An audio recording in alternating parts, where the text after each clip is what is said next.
All right, time now for some local politics, and we're going to talk about Hillary Clinton and Senator Bob Menendez. First, though, with the former First Lady. Now, Hillary's campaign headquarters, we now know this at least, they will be in Brooklyn. Even 10 years ago, imagine that conceptually, and as a borough you proudly are associated with. Yes, sir. The idea that Brooklyn is the overwhelming favorites headquarters.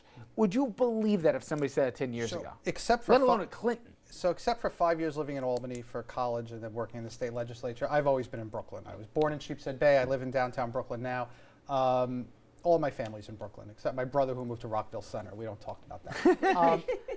I love it. It's 10 minutes, a slow 10-minute wander from where I live to her campaign headquarters. It's down the block from my in-laws. And you're not going to find a bigger booster other than Marty Markowitz than me when it comes to Brooklyn. That being said, I think it's a lousy idea. I think she is a national presence, and I think New York's already voting for her. I think it's convenient for her consultants and her media team and the donors, and it's hip and it's very current. Those of us who have been here our whole lives know it's always been great.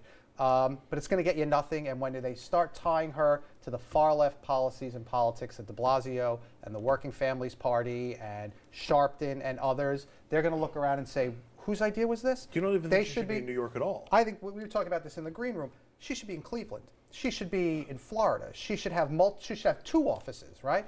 But much like when they were Too Cute by Half naming their campaign song, doing that Sopranos knockoff, hey, where's Chelsea? She's parking the car like Meadow Soprano was, and then they put the quarter in the jukebox. That actually wasn't smart politics. No. It was pop culture, and this is pop culture. He said better than I did. You agree? You know, Richard, when Hillary's campaign headquarters, I think it was Arlington, Virginia, right outside, and we went there to do a story, and she wasn't there. It really is just, you know, I can understand the argument about delivering the state, but it really is just for the staff. And while this may not make sense because you made some valid points about tying to Sharpton and de Blasio and the far left, at least for the media message, they can get it out real fast because this is the media capital of the world. So I don't see anything wrong with it. I don't see it. Where was George W. Bush's campaign headquarters? Where was McCain's? Wasn't it Where was Weston? Romney? I mean, nobody cares. Nobody remembers. I don't think it matters to They a lot don't remember of voters. until it's a liability. And choosing, there was a Sure, I joke. think Brooklyn's going to be a Well, liability. it mattered when she chose an old Department of Homeland Security immigration office for her last campaign headquarters in '08, and they made a joke about there being a holding cell somewhere in the basement, and it was colorless and personal. Yes, it matters when it's a liability. I think you're looking at fourth-page stories here. It's not, I mean, I I think don't there's no such thing anymore. All right, let me ask a math question, and that comes about Gary Hart. And Gary Hart basically said $1 billion campaign, it's bad for the process. Now, I also don't know a candidate who would turn away the money genie, but nonetheless, the amount of money that's going to be spent, not just from Democrats, but Republicans too, is this just an inevitability, or do you think that there's a real danger here that it's going to make something that's already distasteful for many even that much harder to stomach? It's a huge problem. I didn't even understand why Gary Hart's comment went viral like it did. This has been a problem forever. And by the way, Gary Hart, it's not $1 billion, it's $1.5 billion she will raise, if not $1.6 billion she will raise. This has been a problem for a very long time, and it absolutely wreaks havoc in our system. Look at what makes a democratic election. Part of that is one man, one vote. You get equal votes regardless of how rich, poor, you know, your race or anything else. When you put this much money into the process, you distort that. And so people that are wealthy get a much larger vote than people who aren't. This has been a problem right along. So it's absolutely a problem. But I didn't understand him tying it only to Hillary Clinton. Yeah. This is a problem across the board. I mean, people may wish they could raise as much money as she can, but you know what? This is not about Hillary Clinton. She's in this process, and if Gary Hart wants to do something, why doesn't he advocate some changes? And Larry, I'm sorry, I just got one thing. I just want to really read quickly and get your take, Dominic, on what Robert De Niro said, because to me, I think he said a lot more than a lot of talking heads out there talking about this race. We're going to bring up that quote, but he basically said about Hillary Clinton was, you know who she is. In that you know who she is, you're not going to get any surprises. Now, he said she's earned it, it's her time, which people took issue with.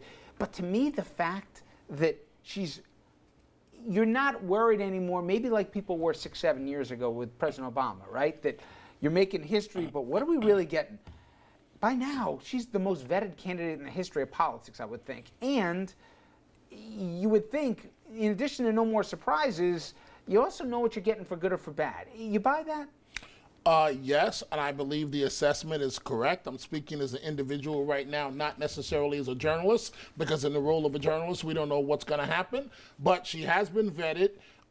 It has been about making history, and this way you get 2 for 1. You got the first black guy, and then the women were upset because they felt that it was their turn, and that it was going to be one of them. And so now you get to go from the first brother to the first sister to the first woman, and I really believe that commercial that they ran against Obama is Hillary. 3 o'clock in the morning. Yep. Do you want him answering the phone? We already know assessment of Hillary Clinton. She's able to handle herself. But there's a downside to it, which is you know what you're getting until you don't get it. If for any reason she doesn't perform the way on the campaign trail that people seem to recall that she would, or she's not on top of things the way that she seemed to be, as soon as she doesn't meet that expectation, all of a sudden it's a weight around her neck. Maybe. I tell you one person who wished he had the problems of saying how to campaign, well, that would be Senator Bob Menendez from New Jersey. Now, senior senator's digging in, he's talking tough, and many are saying do not underestimate him. He's had challenges before here when it comes to charges and questions of corruption, et cetera, and he's done well. From what you understand, and I've spoken to attorneys, including former federal ones, who say they took 2 years for a reason here. They wouldn't have just done this, a Democratic administration and AG at that. What's your sense? I think it's a lot more personality driven than that. I think that the administration is upset with his strident opposition to some of their diplomatic efforts, and I think that he probably could have been charged 6 months ago, but his daughter, if you read the wedding pages of the New York Times, just got married less than a month ago. You really so think somebody went in and said, don't do it right now, wait 3 weeks after my daughter gets married. And somebody said, we can do that. That's so yes, he's scrappy. Yes, he's a fighter, and I have close friends who advise him, and he's never to be counted out. But we don't know what they have. Federal prosecutors these days are... Doesn't look good. It doesn't look good when you look at some of the interventions that he did. No one debates right now that he did on behalf of Mr. And it's not his state. And it's not his state. Right. So you sort of have to... Exactly. Working on behalf of Florida. Okay. We take a quick break. On the other side of it, though, we will talk about an issue certainly that dominated the news last week. I'm talking about religious freedom laws, not just in Indiana, in Arkansas, even elsewhere. How much of a tough issue will it be for Republicans to stand by these in 2016? Because they already are.